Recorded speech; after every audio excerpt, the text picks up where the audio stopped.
क्योंकि परमेश्वर की उपस्थिति में रहने वाले लोग हमेशा विजय होते हैं प्रिय लोग। इसलिए साधु सुंदर सिंह जी कहते थे कि new theology is the best theology of this world ना। जो घुटनों का शिक्षा है वो सबसे ज़्यादा बड़ा शिक्षा है। चलिए घुटनों में जाते हैं, प्रार्थना करते हैं, परमेश्वर से मांगते हैं और परमेश्वर कहता है कि प्रभु मुझे जागृति दे, परमेश्वर मुझे फिर से एक नया ताज़ापन दे, परमेश्वर मेरे आत्मा की आत्मा की बहाव उसको और ज़्यादा बढ़ाइए प्रभु। वो कर सकते हैं, वो सिर्फ परमेश्वर की उपस्थिति में और प्रार्थना के द्वारा जरूरी है। आप ऐसा मत सोचिए किसी एक नया चैनल को देखेंगे, किसी एक नया पास्टर के प्रचार को सुनेंगे, किसी एक नया चर्च में जाएंगे, ऐसे में अपने आप को रिफ्रेश करूँगा, नहीं। आप उसको सुनेंगे, मेरा भी सुनेंगे, और दूसरा का भी सुनेंगे। वो सारे सुनने के बाद अगर आप अगर प्रार्थना ही नहीं कर रहे हैं, परमेश्वर के साथ उस उपस्थिति में नहीं गए हैं, क्योंकि वो देने वाला तो वो है, मैं नहीं हूँ, कोई दूसरा व्यक्ति नहीं है। यस, वो लोग कोशिश कर रहे हैं आपको परमेश्वर के वचन को देने के लिए, लेकिन मेन पॉइंट से आप बाहर मत जाइए, परमेश्वर की उपस्थिति में जाइए। परमेश्वर की प्रार्थना के द्वारा ही सिर्फ हम उस उपस्थिति में हम जा सकते हैं। जब हम प्रार्थना करते हैं तो परमेश्वर की योजना को हम समझ पाएंगे। इस महामारी में भी परमेश्वर बहुत सारे लोगों से बहुत तरीक़ा से लोग बात कर रहे हैं, आमीन। और इसलिए मैं आप सभी को यही उत्साह करता हूँ, जब हम प्रार्थना करेंगे उसके सारे प्लानों को हमको समझ में आएगा। शैतान सोच रहा है बहुत सारे चीज़ों को अभी, लेकिन यीशु मसीह ने हमारे लिए अच्छा प्लान रख के रखा है, योजना परमेश्वर ने बना के रखा है। हम बहुत सारे लोग कभी कभी गलत फहमी में भी होते हैं, बहुत सारे ऐसा गलत फहमी भी हमारे बीच में है कि हम सोचते हैं कि जागृति होने के लिए हमें बहुत ज़्यादा बाइबल का ज्ञान ना, बहुत धार्मिक चीज़ें, बहुत सारे ऐसे चीज़ें करना पड़ता है जिससे हमको जागृति मिलेगा। मैं तो एक पापी हूँ, मैं तो एक कमज़ोर व्यक्ति हूँ, मुझे परमेश्वर नहीं छू सकता। ऐसा नहीं है प्रिय लोग, परमेश्वर आपका परमेश्वर है, परमेश्वर आपका व्यक्तिगत परमेश्वर है। परमेश्वर उसका नहीं, परमेश्वर आपका परमेश्वर है। वो आप ही को जागृति देना चाहता है, आप ही को रिफ्रेश करना चाहता है। आपके घर में बच्चे हैं ना,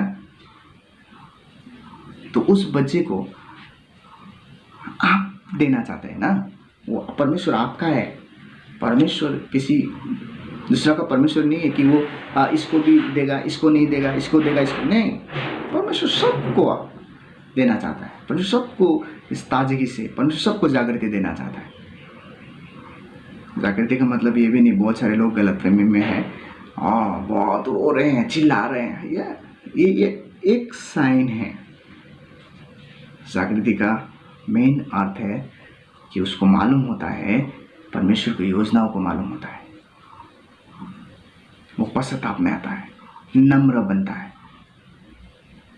जब पुराने नियम में हम जब अगम वक्ताओं को देखते हैं, लोगों के जीवन में जब परमेश्वर बात करता है तो उन लोग जागृत होता है और उसके बाद लोगों को परमेश्वर के बारे में बताते हैं।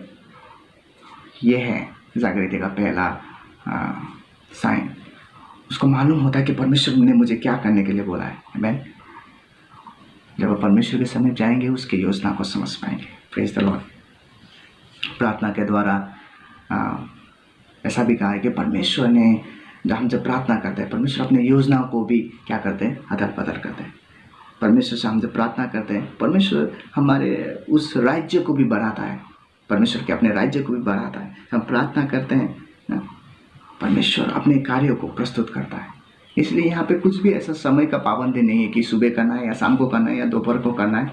बाइबल तो कहता है निरंतर प्रार्थना करते रहो। अब इसलिए प्रार्थना करते रहे, जिस समय आप चल रहे हैं, सोच रहे हैं, सो रहे हैं, झाड़ू पोछा कर रहे हैं, बर्तन धो रहे हैं, जिस भी समय आप परमेश्वर से प्रार्थना प्रशंसा करते हैं, क्योंकि वो आपका व्यक्तिगत परमेश्वर है, वो आपके साथ रहने वाला इमानुएल परमेश्वर है। वो आपसे बातें करना चाहता है। बात कीजिए परमेश्वर के साथ। बहुत सारे लोग ऐसे भी कहते हैं कि मैंने तो इतना प्रार्थना अभी तक किया है, तो लेकिन मेरे जीवन में कुछ भी बदलाव नहीं है। तो मैं आपको जस्ट आपको रिमाइंड करना चाहता हूँ।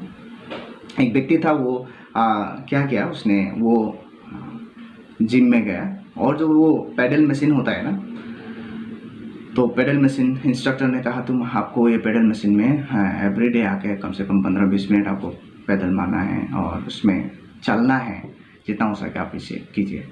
तो 1 महीना हो गया, 2 महीना हो गया, 3 महीना हो गया, 4, 5, 6 महीना ऐसा होते रहा। तो उसके बाद वो इंस्ट्रक्टर को जाकर कहता है कि मैं तो यहाँ पे हमेशा चल रहा हूँ, लेकिन मैं तो कहीं भी नहीं पहुँचता हूँ। यहाँ पे 6 महीने से चल रहा हूँ, यहाँ पे हूँ। तो इंस्ट्रक्टर उससे कहता है कि जब आप इस पैदल व्हील में आप चलते हैं तो ये ऐसा नहीं है कि वो आप चलने के बाद बहुत दूर पहुँच जाएंगे। दिल्ली में है तो कोलकाता पहुँच जाएंगे, कोलकाता में है तो पंजाब पहुँच जाएंगे, ऐसा नहीं है। ये आपको क्या करेगा, अंदर से वहाँ से चल के ना, अंदर से आप बाहर जितने दूर आप भी जाना चाहते हैं, ये आपको तैयारी करता है। जब आप इसमें चलने का आपका आदत हो जाएगा, उसके बाद आप बाहर जाएंगे तो आप जितने दूर भी आप चाहेंगे आप चल सकते हैं। तो प्रार्थना भी ऐसा ही है। आप जितने देर आप प्रार्थना करेंगे, परमेश्वर के समीप में जाएंगे, परमेश्वर के साथ प्रतीक्षा करेंगे, तब आगे का जो हमारा डेली लाइफ है, दिन जीवन है, उसको जीने के लिए परमेश्वर आपको शक्ति देता है। आमीन। तो इसीलिए हमें प्रार्थना करना बहुत जरूरी है, परमेश्वर के समीप जाना बहुत जरूरी है। परमेश्वर आपको व्यक्तिगत रूप में परमेश्वर आपको आशीष करना चाहता है। लेकिन ऐसे भी चीज़ हैं जो बहुत महत्वपूर्ण है। 3 चीज़ मैं आपको बताऊंगा और जल्द से जल्द इसको ख़त्म करने के लिए कोशिश करूंगा।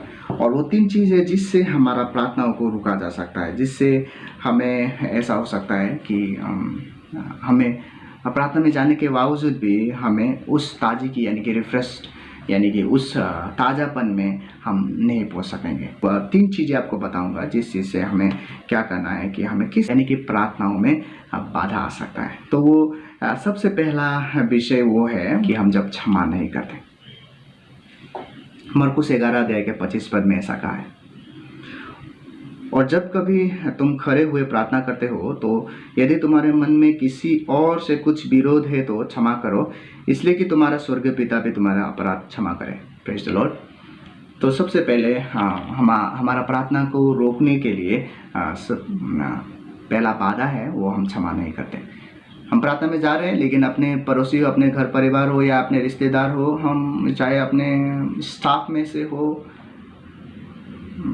हम क्षमा नहीं कर रहे हैं किसी गलती के कारण। उस बिना क्षमा हृदय के लेकर परमेश्वर के पास जा रहे हैं, जबकि परमेश्वर कहता है मैंने तुम्हारे सारे अपराधों को क्षमा किया था, तुम अपने भाई के अपराधों को भी क्षमा करो। आमीन। तो सबसे पहले आप अगर हम प्रार्थना करने जाते हैं तो आप उसको क्षमा करना बहुत ज़रूरी है।